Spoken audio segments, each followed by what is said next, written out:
The whisper asterisk, he lived alone. His name was Captain Joran, a retired war pilot.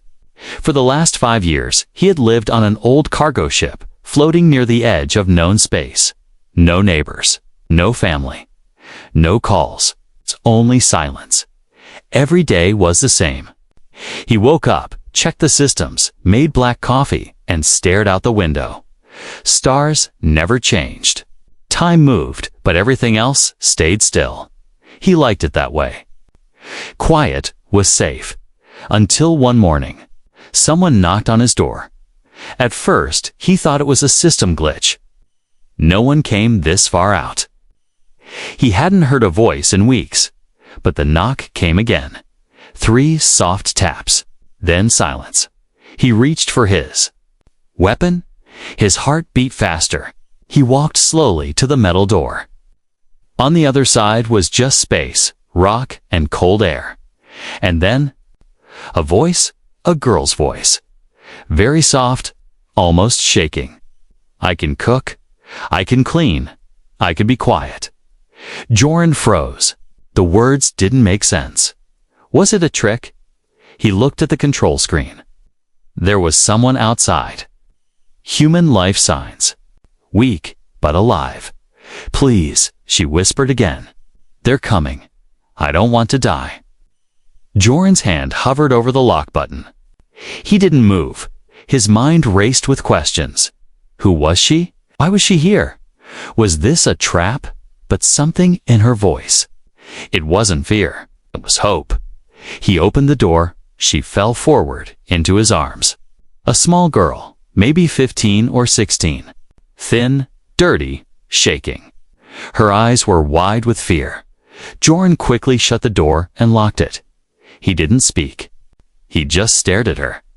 She looked up at him. Tea, thank you, she whispered. He led her to a chair, gave her water. She drank fast, like she hadn't had any in days. Her name was Laya. She said she had escaped from a harvester ship. That word made Joran's stomach turn. The harvesters were not a myth. They were real. Machines part alien, part AI. They didn't kill humans. They collected them, like tools, like parts, like food. Laya said they were growing humans in hidden labs. Not for war, not for peace, just experiments. No one believes me, she said. But they're coming. They're already here. Joran didn't answer. He scanned her. Her DNA showed she was human. But there was something else. A pattern. A code. He had seen it before. Once, a long time ago. In himself, he stared at the screen. She wasn't just any girl. She was connected to him. But how? Before he could ask, the ship's alarm beeped. Warning, incoming signal. Unknown vessel. Laya stood up fast. Kay found me, she whispered. We have to run. But it was too late. A small ship appeared outside. Black, silent, smooth. No lights. No sound. Only one purpose, to retrieve. Joran powered up his defenses. Get inside the storage room, he told her. I can fight, she started. No. He said firmly, you're the reason they're here. And I need to know why. She hesitated, then nodded and disappeared into the hallway. Joran sat in the pilot chair. His fingers moved over the controls. Weapons online. Shields active. The enemy ship didn't fire. It waited. And then a voice came through the sea. MMs, it wasn't a voice at all. It was like metal scraping across glass. Return the sample. This is not your concern. Joran's eyes narrowed. He had seen too many wars. Too many lies. But this girl, this strange girl with his DNA, she had whispered for help. Not power, not control, just help. He turned off the COMMs and fired the first shot. The battle lasted 3 minutes. His ship shook. Sparks flew. The left wing took a hit. But in the end, the black ship exploded into dust. Joran sat in silence. Smoke filled the air. He got up and opened the storage room. Laia looked up. Her eyes were red. "You stayed," she whispered. He nodded. For now, she smiled weakly. "They won't stop." "I know," he said. Outside the window, stars still shone bright, cold, distant, silent, but inside the ship, two hearts beat in fear. And something else. Beginning *JORE didn't sleep that night. He sat in his chair, staring at the girl through the glass wall of the medical room. She was resting now, curled in a blanket, her face finally calm, but he couldn't relax. Something was wrong. She was too calm, too collected, too familiar. The DNA scan still blinked on the screen behind him. It said one thing, clear and loud. Match found. Genetic link. 47% relation. Daughter-parent, Joran M.Joren shook his head. He had no daughter. Never had one. He wasn't married. Never. Stayed with anyone long enough. So how? Was it a mistake? A trick? A clone? He walked back into the room. Leah opened her eyes. She wasn't surprised to see him watching. "You're not sleeping," she said. "I have questions." She nodded. "I knew you would." He sat across from her. "Who are you really?" She took a deep breath. "My name is Laia. I was born in a lab, in a place you've never seen. But I've seen you every day. Your face, your voice, your anger, your loneliness." "What are you saying?" Joran asked. She looked at him with steady eyes. "You didn't create me, but your memories, your DNA, your pain, they used all of it to build me." Silence. Joran's blood ran cold. "They built you from me?" "What?" he asked slowly. "Yes," she said. "You're not my father. But they wanted me to believe you were. They gave me your nightmares, mere regrets. They called it emotional programming, but I call it mine." He stood up, heart pounding. Why would they do that? Laia looked down. Because they don't understand humans. They grow us, test us, copy us, but they don't know what makes us fight. She looked up. Her eyes were wet now. They think love is a bug. They think loyalty is a weakness.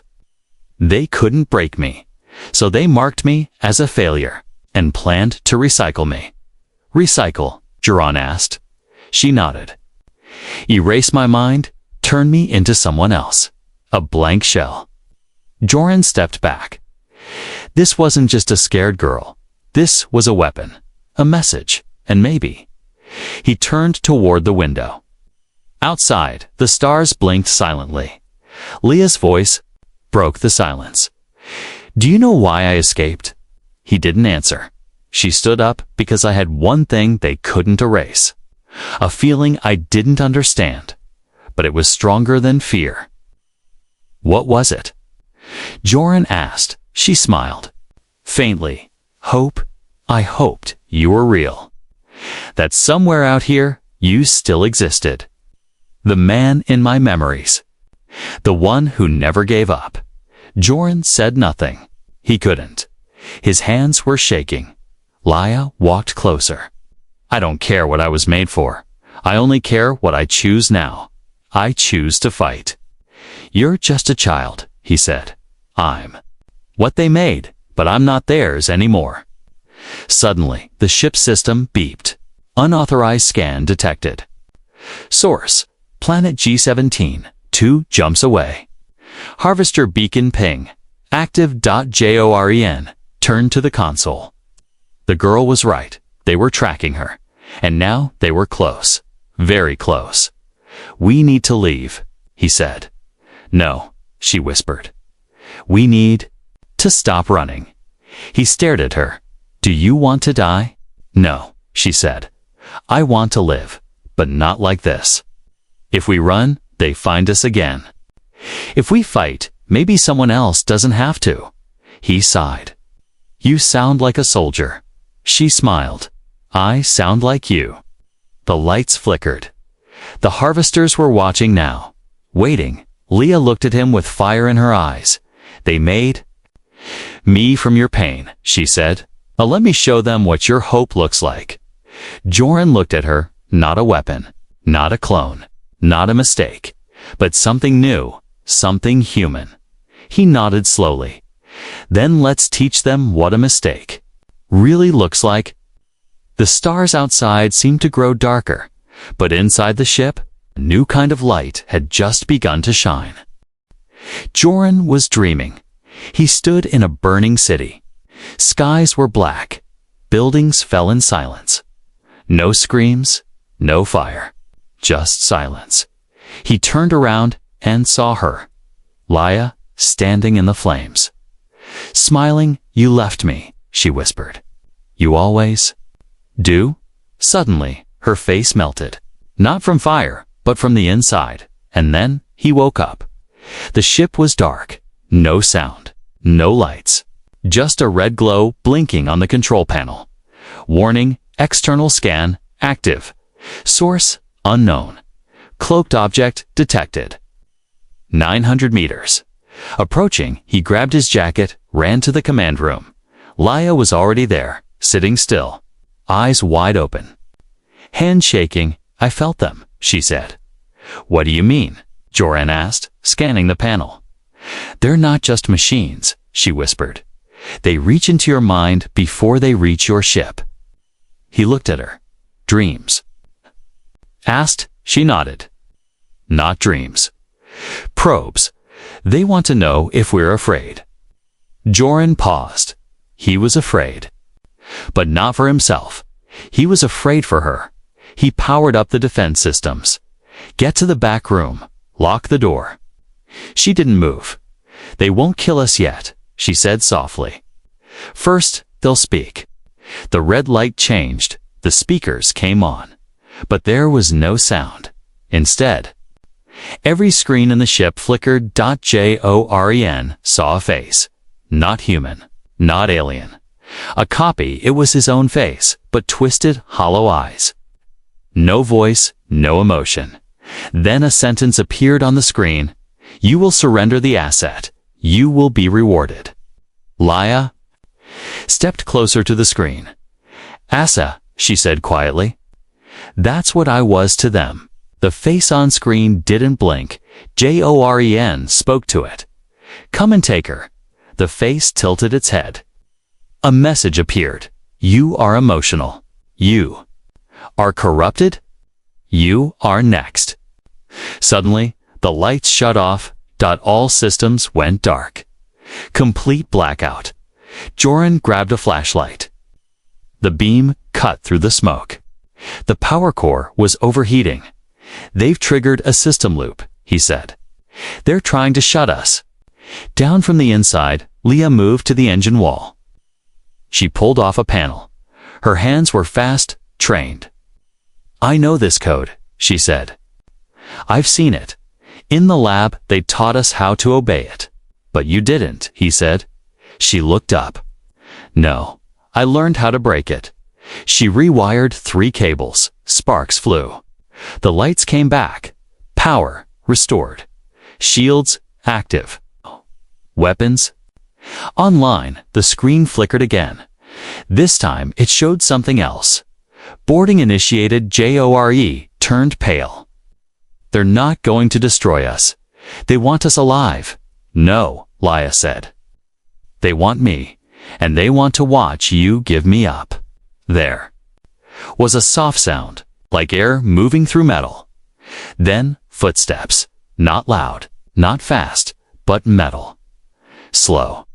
Scraping. From the airlock. Joran pulled out a plasma rifle. Stay behind me. But Leah stepped forward. Wait, she said. She walked to the door. What are you doing? He shouted. She touched the wall with her hand.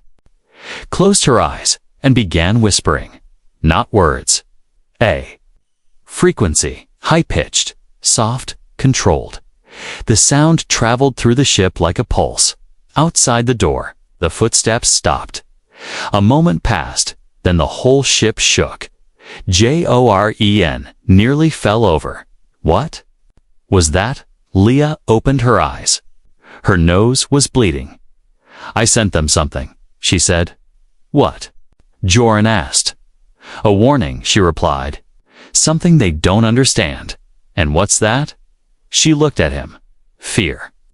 Outside, the cloaked ship suddenly decloaked, sparks shooting across its hull. Systems crashing. It wasn't destroyed, but it was running. Back into the void. Joren stared at her. What did you do to them? I let them feel what it's like to be human, she said. They study fear, but they've never felt it. He stepped closer. How did you learn to do that? She wiped the blood from her face. I didn't. I just remembered how it felt. The day I escaped, Joren realized something. She was more than a clone. She was a signal, a virus, a weapon wrapped in human skin. But most of all, she was his. Not by blood, but by fight. By fire, by fire. By choice, he looked at her. They'll be back, she nodded. With more. Bigger ships. Smarter leaders, and us. He asked. She smiled. We'll be ready. The stars outside flickered like warning lights, but inside, for the first time, Joren felt something new. Not fear, but fire. Asterisk, the silence after battle was always worse than the battle itself. Jore stood by the window of his ship, watching the stars. They looked the same, calm, still, but he knew they weren't. Somewhere out there, the harvesters were watching, learning. Planning, Leah sat on the floor near the control room. Her hands were dirty. Her nose had stopped bleeding. But her eyes? Her eyes were somewhere else. Joren finally spoke. What did you do to them? She didn't answer. He turned around. Back there, you didn't just send a signal. You broke something inside them. What was it? She looked up slowly. I didn't mean to, she said, but I remembered something. What? She took a breath. My real name. Torin froze. You? Said your name was Leah. It is. She nodded. But it's not the first name I ever had. She stood, walked to a storage drawer, and pulled out a small chip. Old, cracked. Something she'd kept hidden. They gave us these when we were created, each child in the lab. I wasn't the first. I wasn't even the 10th. But I was different. Joren took the chip. It blinked once, then opened a file. Text scrolled across the screen. Project HAO, subject number 93, donor mine template. Commander Joren. M. Original host, Alamarin. Age 9. Status, recycled. Current vessel, memory override, complete. Emotion lock, failed. Note.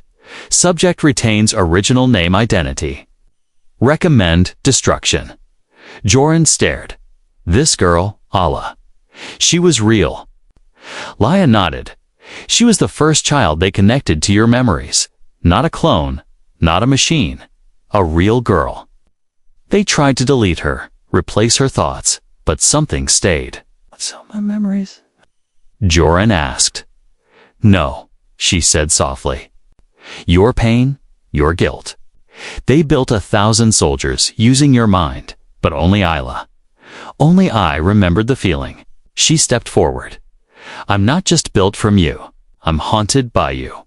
Joren looked at her closely. She wasn't lying. He saw it in her eyes, the weight of a life stolen, broken, then remade. You said something before, he said. That the harvesters study emotions, but don't feel them. Yes, she said. But they were human. Once, Joren's heart stopped. What? Leah pointed at the stars. The first harvesters weren't machines. They were people. Captured, broken, modified, their minds erased, their bodies wired into ships. That's why they know us so well. You mean the enemy was us. She nodded. What you fought in the last war, they were human minds trapped in machine bodies. That's why they always knew your moves. They were your brothers. They were leaders. Joran sat down. It was too much, too dark, too true. No one told us, he whispered. No one knew, she replied. And those who did, didn't survive. There was silence again, but not peace. I didn't just hurt the harvester ship, Leah said. I woke something up inside it. What do you mean? He asked. I sent a feeling fear, but underneath that fear, I felt something else, like a cry from the machine. From the person inside it, she said. It's still alive, Joran, somewhere deep inside those metal walls. They're still screaming. Joran's jaw tightened. He thought of all the ships he'd destroyed, all the battles, all the faces that never came home. Maybe they didn't die. Maybe they were still out there, staring at him from behind cold steel eyes. So what now? He asked. Leah stepped closer. We can't just fight them. We have to free them. Joran shook his head. That's not a war. That's a rescue mission. She smiled. Exactly. Suddenly, the ship system beeped. Incoming transmission. Origin. Unlisted. Non-hostile. Audio only. Joran looked at her. Could be a trap. Or a voice, she whispered. He pressed play. A sound came through the speakers. Static. Then a whisper. Help us. Then silence. No location. No ID. Just those two words. Joran stood. His hand clenched into a fist. They're not just machines anymore, he said. They're prisoners. Leah nodded. And I think I know where the next one is. Where? Her voice turned cold. Earth? Earth wasn't what Joran remembered. There were no fires, no ruins, no wars. But there were no smiles either. As his ship landed on Colony Sector 7, everything looked perfect. The buildings clean, the roads silent, the sky soft and silver blue. People walked in lines, quiet, dressed the same. No talking. No colors like machines. Joran looked at Leah. This isn't Earth. It's a shell. She didn't answer. She was staring out the window. Her fingers gripped the edge of the control panel. Her voice was soft. They turned humanity into a schedule. They stepped out onto the colony platform. A robot met them. Welcome. Visitors must state purpose. Please limit all emotional output. Joran blinked. What? Emotion levels disrupt cognitive efficiency. Smiling, shouting, and crying are restricted in Sector 7. Leah looked at the robot, then whispered. They finished what the harvesters started. They were escorted to the central mind hub, the place where all orders for the colony were created. A tall woman met them there. She wore all gray. No name tag, no expression. I am Overseer Elin. Why have you come? Joran looked. Around, people moved behind her like shadows. Working, typing, staring at screens. No one laughed. No one even blinked fast. We're not here to cause trouble, Joran said. We need help. The harvesters are not a threat here, the Overseer interrupted. We removed variables that attract them. What variables? Leah asked. Emotion, memory, attachment. These make humans unpredictable, weak, exposed. Joran stepped forward. Those things make us alive. They make you dangerous, she replied. There was a silence. Then Leah spoke. They're still out there, watching, waiting. You think they won't return? We have protocols, the Overseer said calmly. No attachments, no resistance. If they come, we comply. Joran shook his head in disbelief. Look, you would. Give yourselves up. It is survival. That is enough. Leah turned to Joran. Her voice was cold. This isn't life. It's programming. He nodded. They think peace means silence. The Overseer stepped closer. You two are carriers. Your presence increases emotional activity. You must leave." "We're not leaving," Joran said.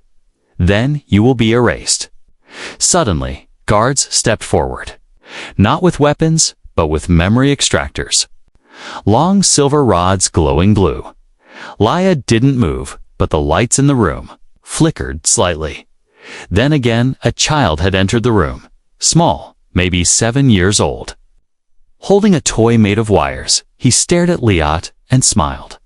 Just a little. The overseer turned, Unit K-49. Return to learning sector. But the child didn't move. He walked toward Lie. "Are you?" "The voice," he asked. Laia knelt down. "What voice?" "The one from the dreams," he whispered.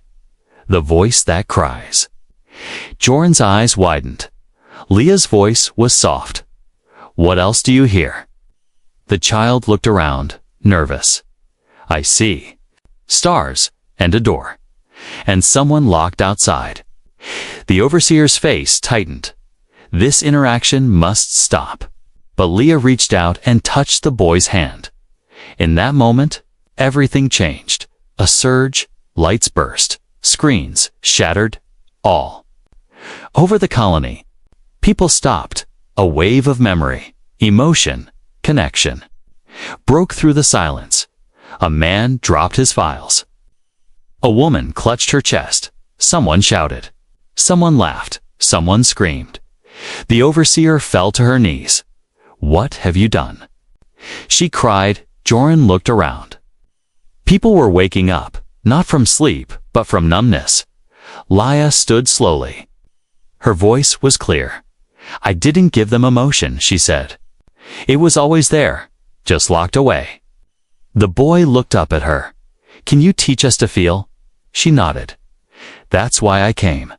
The overseer crawled to the wall, tried to trigger the reset, but the system was offline. Leah had spoken, and Earth had heard her. Joren turned to her. "You sure you're not a weapon?" She smiled. "I'm not a weapon. I'm a mirror, and they're finally seeing themselves." Outside the window, the stars looked a little brighter, but Joran knew. Light only drew bigger shadows. The harvesters would come again. Now they had a reason. Humanity was waking up, and some of it remembered how to fight. The harvester hive ship didn't look like a ship. It looked like a planet made of metal, floating in the dark. No lights, no engines, just a giant sphere of silence and shadow. Joren stood at the edge of his shuttle, staring at it. The size made his heart feel small. Leah touched his arm. "We found the core. It's in the center. But no weapons can reach it." Joran didn't look at her. "Then how do we get in?" She handed him a device, small, black, warm to the touch. "A neural link," she said. "It connects to your mind. It finds doors. Not on the outside, but inside. Inside the ship." He asked. She shook her head. "Inside you, Ata, Yaran." Lay in the chair as the link wrapped around his head. He closed his eyes. When he opened them again, he wasn't in the ship. He was standing in a house. His house, back on Earth, before the war. Before the silence, he heard laughter, his wife's voice. Then a crash of glass. He turned and saw her. She looked just like he remembered, alive, smiling. "Why did you leave me, Joran?" she asked. He stepped back. "This isn't real." He whispered. "No." A voice said behind him, "But you are." He turned again. A copy of himself stood in the doorway, but older, colder, wearing harvester armor. "I'm what you became." The clone said, "What they made from you." "And what?" "You still carry." Joran raised his fists. "I'm not one of you." "You were," the clone replied. "They took your hate, your anger, your logic, and they built leaders from it." Joran shook his head. "I fought them, yes," the clone said. "But you also fed them. Every time you killed without feeling. Every time you followed orders without asking why. Joran felt weak. The house shook. The walls turned silver. The floor became metal. Suddenly. He was inside the hive. The real hive. Rows of human bodies floated in glass pods. Thousands, maybe millions. UNMOVING. Sleeping. Who are they? Qui asked. The voice echoed. People who were taken. Their bodies became fuel. Qui. Their minds became machines. Joran walked forward. The faces looked familiar. One stopped him cold. It was his, not a copy to him, sleeping in a pod alive. He stared. I'm already here. The voice replied. You never left. You're the memory. The echo. The choice. Suddenly, the final door appeared in front of him. It had no handle, no lock, just a question written in glowing letters to open the door, erase the one inside. Joran looked back at the pod holding himself. Laia's voice whispered in his mind, some doors should stay closed. Others need to be broken. He touched the glass, memories flooded in. The war. The people he lost. The silence. The girl who knocked on his door. I'm not a weapon, he whispered. I'm not a shadow. He turned to the final door and stepped through without erasing the other version. The door opened, and on the other side was a room full of light. The hive's core, but instead of wires and energy, it was filled with human thoughts. Pain, joy, love, regret. It was a storm of emotion, and in the center, Laia stood, glowing. But it wasn't her body, it was her mind. She had linked in with him, together.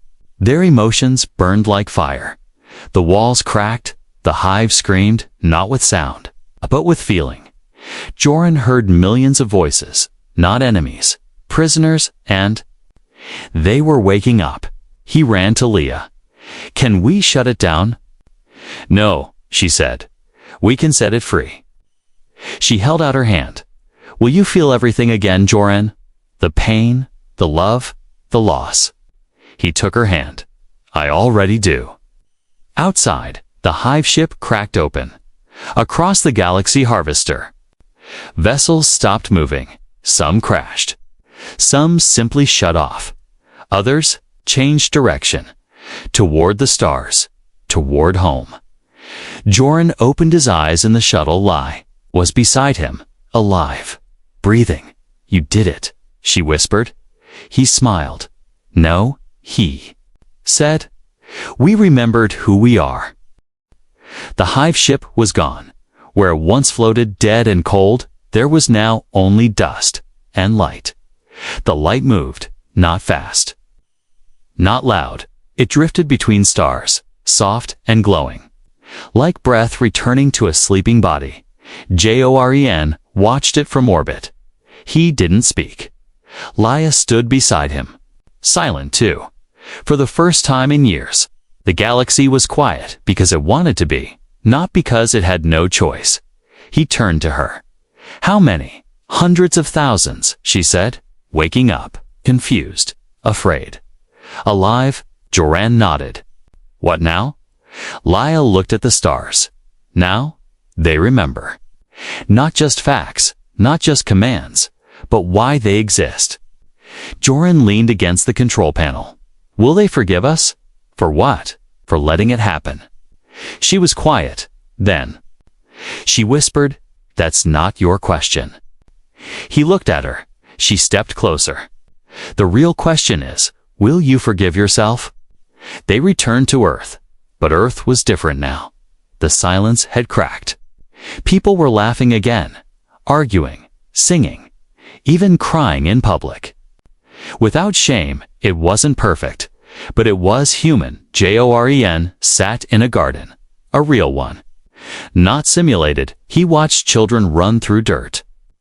One of them tripped, fell, got up, laughed, lived. Laia joined him. She looked tired. He noticed it. You're fading. He said. She nodded. I'm not built to last. The link changed me. He stood. There must be a way to fix it. She smiled. You still don't get it, do you? Joran frowned. Get what? She touched her chest. I wasn't made to live forever. I was made to remind you how to live. He sat down slowly. What? Happens now. I sleep, she said, and maybe I dream. He shook his head. You don't deserve this. You saved everyone. No, she said softly. I just knocked on a door. You opened it. Tears built in his eyes. He hadn't cried in years. Laya looked at the sky. The hive isn't the only place. She whispered. There are more. Still sleeping, he looked up. Where? She didn't answer. Instead, she reached into her jacket and pulled out a small crystal. It glowed faintly. Coordinates? He asked. She nodded. Her voice grew fainter. But you can't open them? With guns, only with feeling. Then, she leaned her head on his shoulder and quietly stopped breathing. Joren buried her under real sky. No machines, no AI, just soil, stones, and silence. He placed the crystal at the grave, engraved one line on the stone. She whispered, and I listened. And the galaxy changed. Months passed, then years. Humanity didn't go back to war, but it didn't forget it either. Some people still feared emotion. Some tried to rebuild the old systems, but most just lived, felt, remembered. Joren became a teacher, not in a classroom, but through stories. He told the tale of the girl who whispered, the door that opened, the man who listened. Some called it a myth, others remembered it clearly, especially the children. One evening, a small girl ran up to him after a story. Is she really gone? The child asked. Joren smiled. She's not gone. She's just somewhere feelings can finally rest. Later that night, he sat alone in his old ship. The crystal sat in front of him. He stared at it and whispered, I can cook, I can clean. I can be quiet. The crystal blinked. A soft light appeared. A voice echoed hers. Door accepted. Coordinates unlocked. Joran smiled through his tears. He stood. One final mission, not to fight, not to run, but to wake the rest as the engines warmed up. Stars filled the window again, but this time they weren't cold. They looked like lanterns, each one a soul waiting to remember what it meant to feel.